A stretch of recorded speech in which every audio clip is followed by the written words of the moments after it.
that as well. Yes. In fact, we mentioned the legal side of things, and maybe we have maybe views on the legal side of things. Yeah. Wait for the microphone to come to you. Yeah, I think. Richard. Thank you. I'm a Western Sahara activist of many. Nobody ever knows about Western Sahara, but one I have to pay absolute tribute to.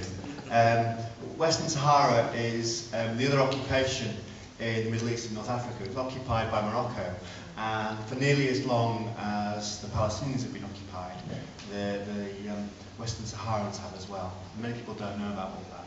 But the Western Saharan activists have done a lot of work on companies. They got some companies to join them, the refugees and people under occupation, to actually give them funding and sign trade deals with the people in occupation, which is quite interesting. They also got a UN legal opinion from the UN legal office in New York. And I'm going on here, sorry John, really quickly, but they also went to the European Parliament and got the European Parliament to ask for legal opinion on some of these issues. And it's really unclear. I just wonder really if, it seems to me if settlements are unlawful under international law, it's very clear. And it seems to me Israel has changed unilaterally the laws in the West Bank. And that breaches international humanitarian law. They shouldn't actually unilaterally change the laws that exist before their occupation. And they changed the water laws, and they're taking, as people know, a lot of water out of the West Bank. And therefore, it does seem to me that actually, that it's therefore on that basis, you could make it arguable that settlement trade itself is unlawful in international law.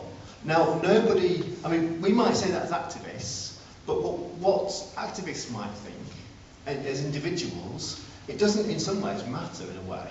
It matters in terms of, I mean, my question is actually in terms of what governments do, because governments can take action. I mean, supermarkets, and I mean, many people have stopped buying a lot of produce, and some are talking about stopping buying from Western Sahara. But they can take action, and a lot of the supermarkets have withdrawn from Israeli settlements. But what governments can do is they can take much stronger action. And if people are saying, and these arguments are put to government and put to MPs, that is an important question. You know, if they have taken legal opinions on this, if they can take action, that would make a very, very big impact. But I know everybody wants to talk to supermarkets and companies, and it's quite sexy. It's boring talking to governments, isn't it? It's boring talking to MP. But I'll shut up there, John. Sorry, I do apologise. No, that's fantastic. Yeah, yeah. And then thank you very much to One on One for all the work it's done, particularly around Western Sahara that nobody knows about. Do tonight. Maybe rise at the back and then Lucia.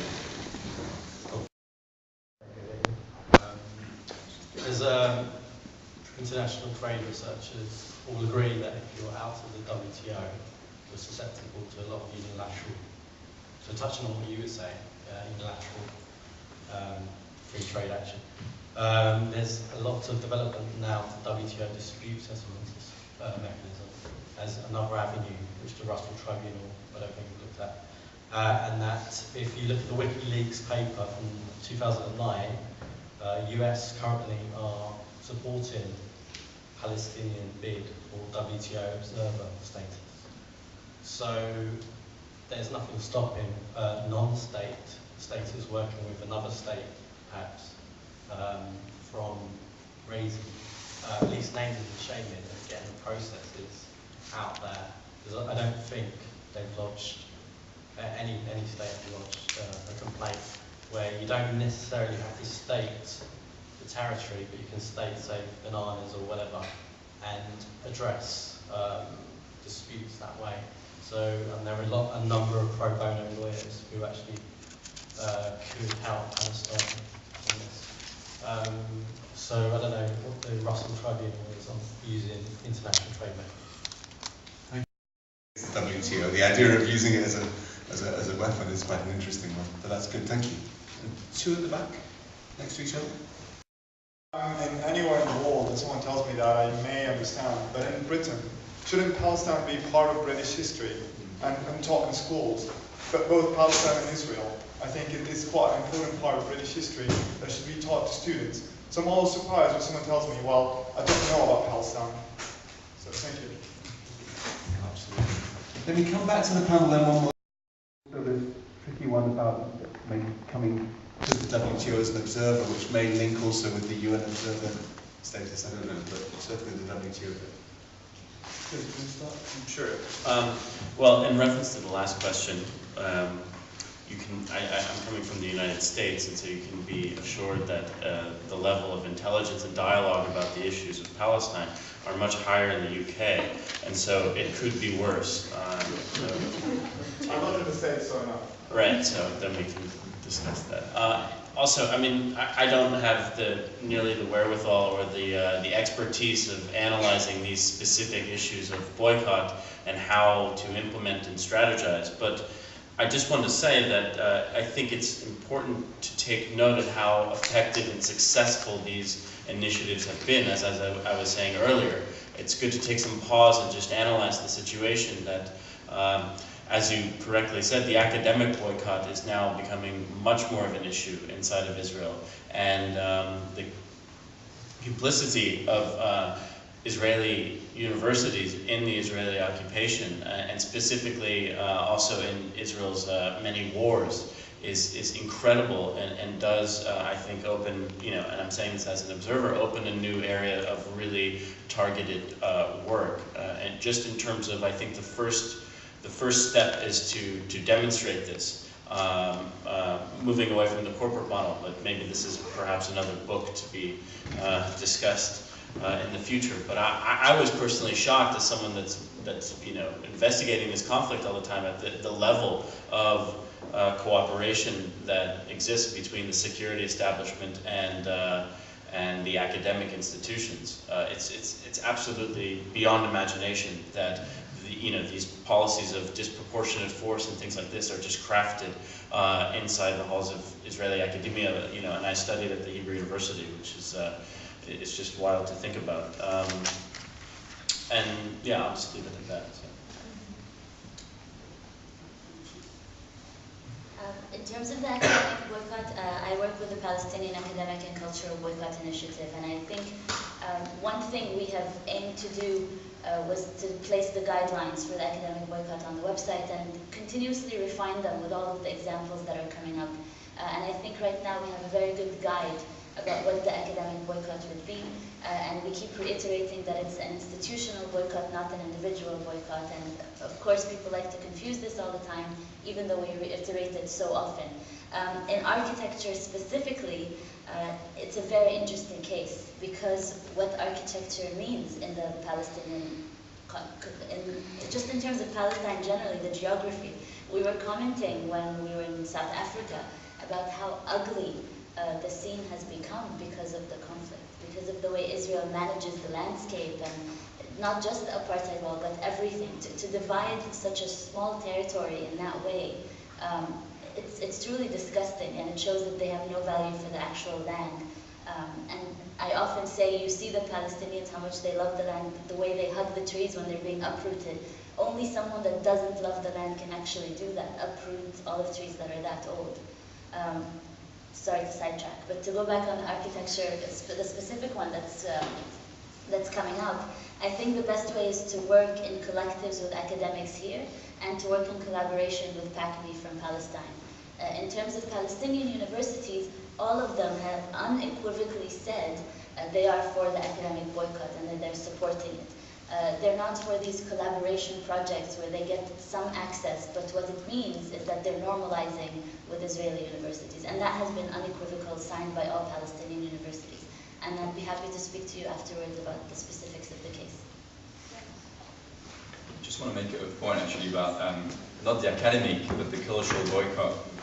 If there's any doubt in your head that you should, the cultural boycott should be implemented, a new bill has been put forward to the Knesset called the new cinema bill, and the bill states, so the bill would regulate and condition that any state funds would be given to filmmakers only after they have signed a loyalty declaration to Israel and its institutions as a Jewish state. So if this, I mean, I think a cultural boycott, should be implemented anyway. But if this bill pass, I mean, that's our best tool really to say that a cultural boycott, there's, it's a black and white thing really after a bill like that. I can jump in again. Yeah, like I said, I'm not bringing these like technical details, which are incredibly important, but I just want to talk a little bit about the climate that, since we're moving to the cultural boycott, the climate that the cultural boycott kind of engenders inside of Tel Aviv kind of society from my own experience. And so a lot of the colleagues that I have on 972, this website that we started as a kind of blog-based magazine, refuse effectively to support the boycott, which begs a lot of questions, and I think these questions like very much get to the heart of the ability of the Israeli left or of Israeli society in general to actually, stop any of these crimes from happening, right? So, unfortunately, we no longer have this debate because of the boycott law, because we can't risk having anyone like myself write positively about the boycott because the site would be shut down.